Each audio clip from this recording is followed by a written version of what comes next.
Welcome students.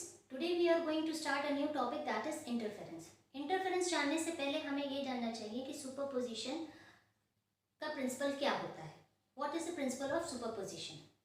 अब अगर हम कंसिडर करते हैं कि कोई वेव ट्रेवल कर रही है तो उस वेव की वजह से कोई मीडियम में जो पार्टिकल्स होते हैं वो अपनी मीन पोजीशन से डिस्टर्ब हो जाते हैं या वो पार्टिकल्स वाइब्रेट करने लगते हैं।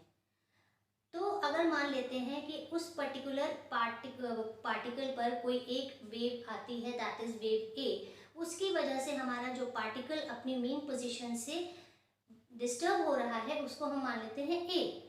अब कोई दूसरी वेव है बी जो आती है जिसकी वजह से अगेन द पार्टिकल जो है वो ए पोजीशन से डिस्प्लेस हो जाता है। तो अगर दोनों वेव्स एक साथ उस पार्टिकल पर इन्फ्लुएंस करेंगी तो फिर हमारा जो पार्टिकल है उसका नेट डिस्प्लेसमेंट हो जाएगा 2a।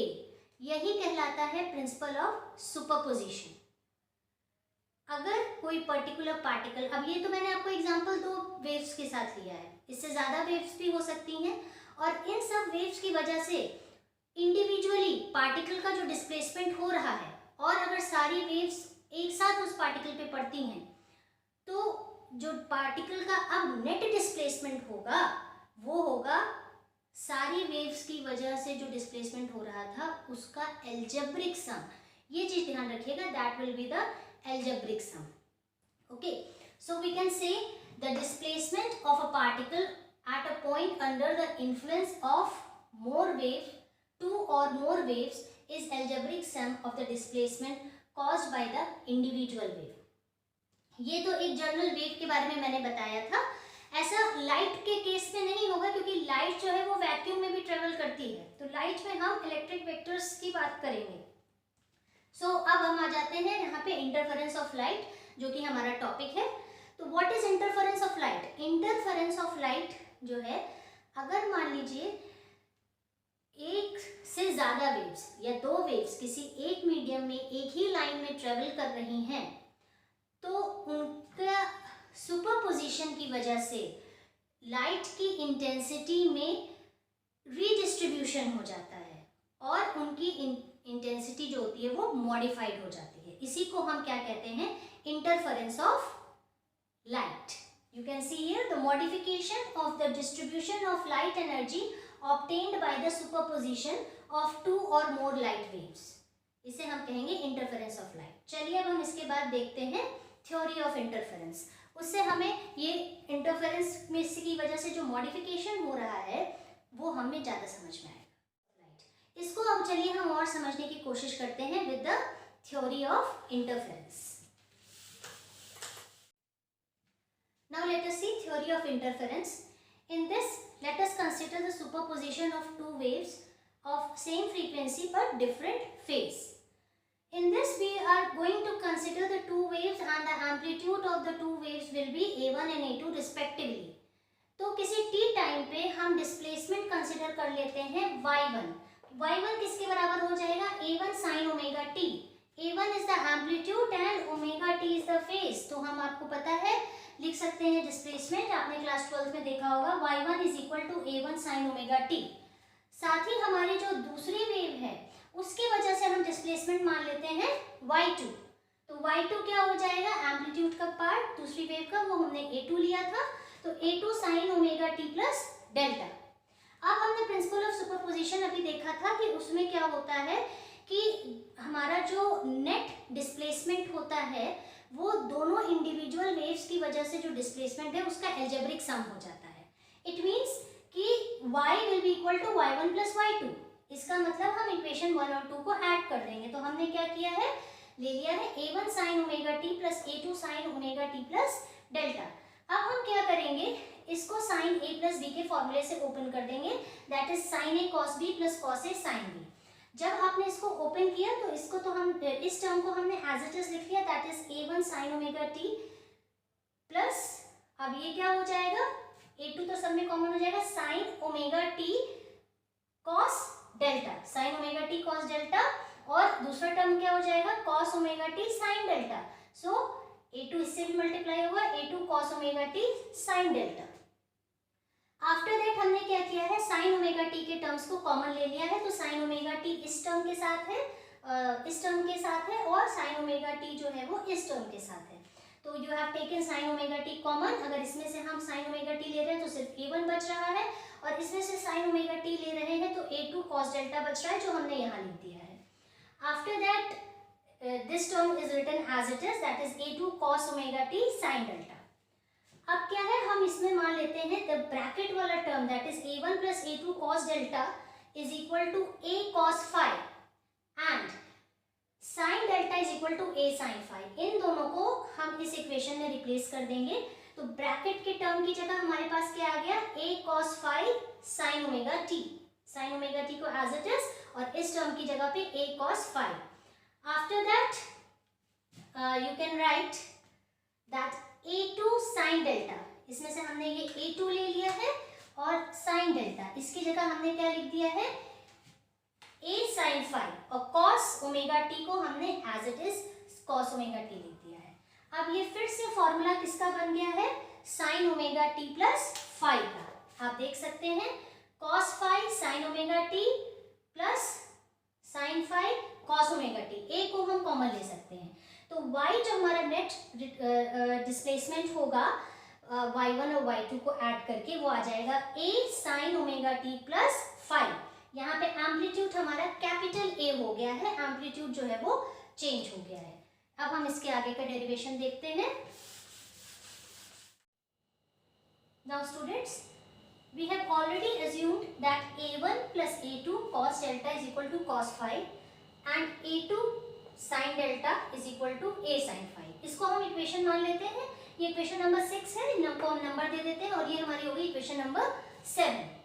अब हम क्या करेंगे, कहीं पर भी आपको इक्वालिटी के एक साइड दो इक्वेशन में साइन और कॉस दिखता है, जैसे यहाँ साइन फाई है और यहाँ कॉस फाई है, तो हमारा काम होता है सबसे पहले उसको हम स्क्वायर करके ऐड कर दें। तो अब हम इक्वेशन 6 और 7 को स्क्वायर करके ऐड कर देंगे। तो चलिए, अगर हम पहले इक्वेशन 7 के RHS को स्क्वायर करेंगे तो आ जाएगा a square sine square phi. तो यहाँ पे देखिए, this is sine square phi और दिस इज a स्क्वायर, हमने कॉमन ले लिया है, और इसका स्क्वायर करेंगे तो ये हो जाएगा a square cos square phi, then a square यहाँ से आ जाएगा, and this is cos square phi. तो ये हमारा इस साइड का स्क्वायर हो गया। Now we will square the other side of the equation. तो पहले हमने इसको स्क्वायर किया था, तो इसको करते हैं, ये हो जाएगा a square sine square delta. तो यहाँ पे ये देखिए हमने लिखा हुआ है a square sine square delta. अब ये क्या है, इसको स्क्वायर करना है, ये a प्लस बी के टर्म में है, it means a plus B whole square के फॉर्मूले से करेंगे।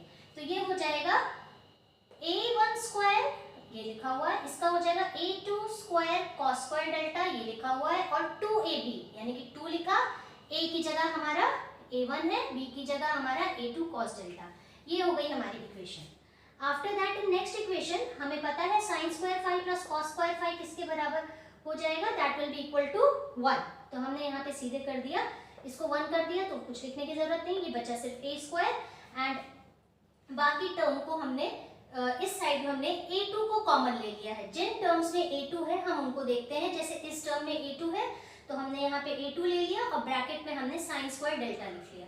अब देखिए इसमें a2 नहीं है, इसमें सिर्फ a2 है, तो यहाँ से हम ले लेते हैं इस टर्म को, तो ये हो जाएगा a2 और ब्रैकेट के अंदर cos square delta, then your bracket is closed. अब बचे हुए टर्म्स लिख लेते हैं, a1 स्क्वायर ये हमने लिख लिया, और ये वाला टर्म बचा है that is 2a1 a2 cos delta, इसको हमने यहाँ लिख दिया है। ओके, आफ्टर दैट ये फिर से क्या हो जाएगा, 1 sine square delta plus cos square delta is equal to 1, then a square is equal to, this is capital A, ध्यान रखिएगा, and this is small a।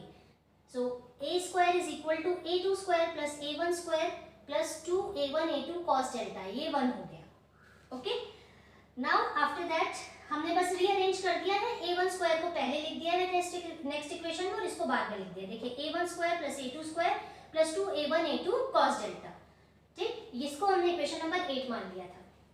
Now हमें ये पता है कि इंटेंसिटी जो होती है वो एम्पलीट्यूड के स्क्वायर के बराबर होती है, I is equal to a square. So हम a स्क्वायर की जगह क्या लिख सकते हैं, I, आप ऑलरेडी पढ़ चुके हैं, और बाकी टर्म हमने एज इट इज लिख दिया है, that is a1 square plus a2 square plus 2a1 a2 cos delta. After that आप लोगों ने क्लास 10th में भी पढ़ा होगा formula that cos delta is equal to 2 cos square delta by 2 minus 1। तो यहाँ पे हम cos डेल्टा की जगह सिर्फ नेक्स्ट इक्वेशन में यही चेंज करेंगे, लिख देंगे 2 cos square delta by 2 minus 1, बाकी इक्वेशन एज इट इज है। After that what we are doing, we are going to open this bracket. So i is equal to a1 square plus a2 square.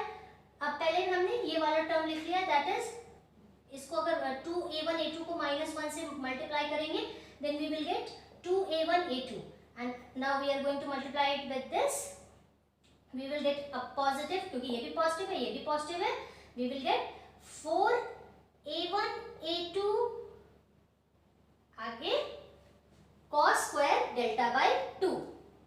ठीक है, क्योंकि already इस 2 से हमने 4 ले लिया है, तो हमारी इक्वेशन बन गई i is equal to a1 square plus a2 square minus 2a1 a2 plus 4a1 a2 cos square delta by 2। अब हम क्या करेंगे, देखिए ये क्या है a1 square, this is a2 square minus 2a1 a2, किस चीज का फॉर्मूला बन रहा है, a1 minus a2 whole square का, जो कि क्या हो जाएगा, अगर हम इसकी जगह a1 minus a2 whole square लिख सकते हैं, इसे आप ओपन करेंगे तो क्या आएगा a1 square plus a2 square minus 2a1 a2, और फिर इस टर्म को हमने एज इट इज कॉपी कर लिया। सो हमारी इंटेंसिटी क्या आ रही है, a1 minus a2 whole square plus 4a1 a2 cos square delta by 2। This is our equation number 10 and this is telling the intensity, जहां पे a1 और a2 क्या है, कांस्टेंट है। चलिए अब हम इसके आगे इसकी एनालिसिस करते हैं कि इस इक्वेशन से हम क्या कैलकुलेट कर सकते हैं। चलिए अब हम निकालते हैं कंडीशन फॉर मैक्सिमा या फिर मैक्सिमम इंटेंसिटी निकालने की कोशिश करते हैं। अब मैक्सिमम इंटेंसिटी क्या होगी, हम लोगों ने इक्वेशन 9 निकाली थी, i is equal to a1 square plus a2 square plus 2a1 a2 cos delta. ये मैक्सिमम इंटेंसिटी कब होगी, a1 a2 क्या है, कांस्टेंट है, तो इसी पर डिपेंड करेगी हमारी वैल्यू। ठीक है, तो cos डेल्टा की वैल्यू मैक्सिमम क्या होती है, +1, ये ऑलरेडी आपको पता है, that is cos delta is equal to +1 हो जाएगी, that will be the maximum value. cos delta +1 कब होगा, जब delta is equal to ±2n pi, और यही मैक्सिमा की कंडीशन क्या होती है, उसी कंस्ट्रक्टिव इंटरफेरेंस कहलाती है। आप ऑलरेडी ये सारी बातें क्लास 12 में पढ़ चुके हैं। यहाँ पे n की वैल्यू 0 1 2 3 एंड सो ऑन हो जाएगी। ठीक है, अब क्या है, हमें अगर पार्ट डिफरेंस निकालना है तो हमें पता है कि पार्ट डिफरेंस का जो फॉर्मूला होता है वो है lambda upon 2 pi into phase difference. तो लैम्डा अपॉन 2 पाई लिख लिया, और फेज डिफरेंस जो यहाँ आया है ±2n पाई, वो हमने यहाँ लिख लिया है। नाउ फ्रॉम 2 पाई और 2 पाई यहाँ से कैंसिल हो जाएगा, तो हमारे पास क्या बचेगा, ±n लैम्डा। तो पार्ट डिफरेंस हो गया ±n लैम्डा। हमने इसको 2 से मल्टीप्लाई कर दिया और 2 से डिवाइड कर दिया। किसी भी इक्वेशन को किसी भी चीज से डिवाइड करते हैं और उसी से मल्टीप्लाई कर दें तो इक्वेशन पे कोई भी इफेक्ट नहीं पड़ता है। तो पार्ट डिफरेंस क्या हो गया, ±2n lambda by 2। It means we can say that at any point condition of maxima तभी अकर होगी जब हमारा पार्ट डिफरेंस जो होगा वो even multiple of lambda by 2 का होगा। इवन मल्टीपल कैसे हुआ, आप n की वैल्यू कुछ भी रख दीजिए तो आपको एक इवन मल्टीपल ही मिलेगा, क्योंकि वो 2 से मल्टीप्लाई हो रहा है। अगर आप 1 रख रहे हैं तो 2 से मल्टीप्लाई कर रहे हैं, then you are getting a 2, 1 is a odd number. और चलिए कोई इवन नंबर रख लेते हैं, पहला सबसे सिंपलेस्ट इवन नंबर रख लेते हैं 2, तो 2 को 2 से मल्टीप्लाई किया, then also we are getting an even number. तो इससे हम एक जनरलाइज स्टेटमेंट लिख सकते हैं कि हमें मैक्सिमा की कंडीशन कब मिलेगी, जब लैम्डा बाई 2 का इवन मल्टीपल होगा हमारा पार्ट डिफरेंस। ठीक है, अब देखिए हम यहाँ पे मैक्सिमा की वैल्यू क्या हो जाएगी, जब ये cos डेल्टा की वैल्यू 1 हो रही है तो हम लिख सकते हैं i max is equal to a1 square plus a2 square plus 2a1 a2, जो कि हो जाएगा फॉर्मूला, किसका फॉर्मूला हो रहा है, a1 plus a2 whole square का। ठीक है, हम ये सोच सकते हैं कि हमारी जो मैक्सिमम इंटेंसिटी है वो दोनों वेव्स जो हमारी सुपर इम्पोज हो रही थी उनकी वजह, उनका जो एम्पलीट्यूड है उनके स्क्वायर के सम के बराबर हो जाएगी, या ठीक है। तो अगर हम ये सोचें तो ये हम क्या देख रहे हैं, a1 स्क्वायर है और a2 स्क्वायर है, और साथ ही साथ एक और टर्म है that is 2a1 a2। It means कि जो i मैक्स है वो a1 स्क्वायर और a2 प्लस a2 स्क्वायर के सम से ज्यादा होता है। Is it clear? यहाँ पे हम एक कंक्लूजन निकाल सकते हैं कि जो i मैक्सिमम है वो इंडिविजुअल वेव्स के एम्पलीट्यूड के स्क्वायर के सम से ज्यादा होता है। और कितना ज्यादा होता है वो टर्म आप यहाँ देख सकते हैं, दैट इज 2a1 a2। चलिए अब हम कंडीशन फॉर मिनिमम इंटेंसिटी या मिनिमा निकालते हैं। चलिए अब हम देखते हैं कंडीशन ऑफ मिनिमम इंटेंसिटी या मिनिमा। अब फिर से इक्वेशन 9 को देखिए जो कि हमारी इंटेंसिटी को बता रहा था। इसमें a1 a2 क्या है, कांस्टेंट है, तो फिर ये डिपेंड करेगा cos डेल्टा पे। cos डेल्टा की मिनिमम वैल्यू क्या होगी, -1। तो cos डेल्टा की मिनिमम वैल्यू -1 कब होगी, जब delta is equal to +-2n-1 pi. यही कंडीशन होती है the condition of destructive interference. इसी को हम डिस्ट्रक्टिव इंटरफेरेंस भी कहते हैं, ठीक है। यहाँ पे n is equal to 1 2 3 and so on होगा। अगर हम 2n+1 रखते तो फिर ये 0 1 2 3 से एंड सो ऑन होता। तो यहाँ हमने -1 किया है, that's why it's 1 2 3 and so on. Okay, now we have calculated the value of phase difference. तो हम पार्ट डिफरेंस निकाल सकते हैं। पार्ट डिफरेंस का फॉर्मूला होता है λ/2π इनटू फेज डिफरेंस। तो फेज डिफरेंस की वैल्यू आप सब्स्टिट्यूट कर देंगे, दैट इज +-2n-1 इनटू पाई। ये कर दिया, 2 से 2 कैंसिल हो गया, तो पार्ट डिफरेंस आया +-2n-1 λ/2। इसका मतलब हम कह सकते हैं कि किसी भी पॉइंट पर मिनिमा की कंडीशन अगर होने के लिए path difference should be odd multiple of λ/2। Odd multiple कैसे आया, अभी आपने देखा कि 2n जो होगा वो हमेशा इवन आएगा। किसी भी नंबर को आप 2 से मल्टीप्लाई करते हैं, चाहे वो ऑड हो चाहे इवन, एक इवन नंबर मिलता है। इवन नंबर में से अगर हम 1 माइनस कर देते हैं तो हमें क्या मिलता है, एक ऑड नंबर, ठीक है। तो ये हमेशा क्या होगा, it will be odd. Okay, अब हम देख लेते हैं कि हमारी जो मिनिमा की कंडीशन होगी वो क्या हो जाएगी। जब cos डेल्टा की वैल्यू -1 हो गई यहाँ पे, तो ये हो जाएगा a1 square plus a2 square minus 2a1 a2। ये किसका फॉर्मूला हो गया, a1 minus a2 whole square का। तो हम ये देख रहे हैं कि जो हमारी मिनिमम इंटेंसिटी है वो हम अगर इंडिविजुअल वेव्स के एम्पलीट्यूड का स्क्वायर देते हैं उसके सम से कुछ कम होगी। और कितनी कम होगी, -2a1 a2 टर्म से, ठीक है। तो यहाँ हमने मिनिमम इंटेंसिटी निकाल ली, हमने मैक्सिमम इंटेंसिटी निकाल ली। अब हम इसका ग्राफिकल रिप्रेजेंटेशन देखते हैं।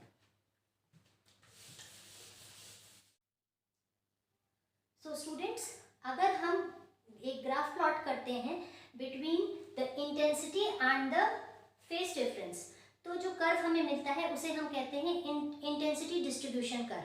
वो कुछ इस तरह का आता है। आप देख सकते हैं कि हमने मैक्सिमा के लिए डेल्टा की वैल्यू निकाली थी +-2n pi. 2n means it will be a even multiple of pi, ठीक है। तो यहाँ पे देखिए जो हमें मैक्सिमा की कंडीशन मिल रही है ये कहाँ मिल रही है, 2 pi, it means it is a even multiple of pi. यहाँ पे 4 पाई इवन मल्टीपल, -2 पाई -4 पाई। और मिनिमा की कंडीशन देखिए, हमें डेल्टा का मिनिमा मिलेगा +-2n-1 पाई। तो 2n में से 1 गया तो ऑड हुआ, तो हमें मिनिमा कहाँ मिल रहा है, देखिए पाई पे, 3 पाई पे, 5 पाई पे, -पाई, -3 पाई एंड -5 पाई। तो ये हमारा हो गया एनर्जी डिस्ट्रीब्यूशन कर्व। अब ये जो हमारा जो इस कर्व में हम जो इंटेंसिटी का डिस्ट्रीब्यूशन देखते हैं, इंटरफेरेंस पैटर्न में हम इंटेंसिटी का जो डिस्ट्रीब्यूशन देखते हैं वो जो होता है according to the conservation of energy के होता है, यानी कि law of conservation of energy को ये फॉलो करता है। यहाँ पे ना ही कोई एनर्जी क्रिएट होती है और ना ही कोई एनर्जी डिस्ट्रॉय होती है। बस क्या हो रहा है कि एनर्जी का रीडिस्ट्रीब्यूशन हो जा रहा है। जो दोनों हमारी waves, individual waves super impose कर रही थी, आपको याद होगा हम लोगों ने डेरिवेशन के स्टार्टिंग में देखा था। तो एक वेव का हमने एम्पलीट्यूड ले लिया था A1 एंड दूसरी वेव का हमने ले लिया था A2। तो देखिए मैक्सिमम क्या है, A1 square plus A2 square plus 2A1 A2, और मिनिमम में ही क्या हो जा रहा है, A1 square plus A2 square minus 2A1 A2। तो यही जो है हमारा टर्म जो है वो रीडिस्ट्रीब्यूट हो जा रहा है। ऐसा नहीं है कि कहीं पे यहाँ पे जो मैक्सिमम में है ये एनर्जी कहीं से क्रिएट हो गई या मिनिमम में कहीं ये एनर्जी डिस्ट्रॉय हो रही है। ये जो है it is accordings to the law of conservation of energy. तो ये हो गई हमारी थ्योरी ऑफ इंटरफेरेंस। अब हम लोग नेक्स्ट लेक्चर में देखेंगे थ्योरी ऑफ फ्रिंजेस, जिसमें हम लोग फ्रिंज विड्थ की वैल्यू भी कैलकुलेट करेंगे। Thank you.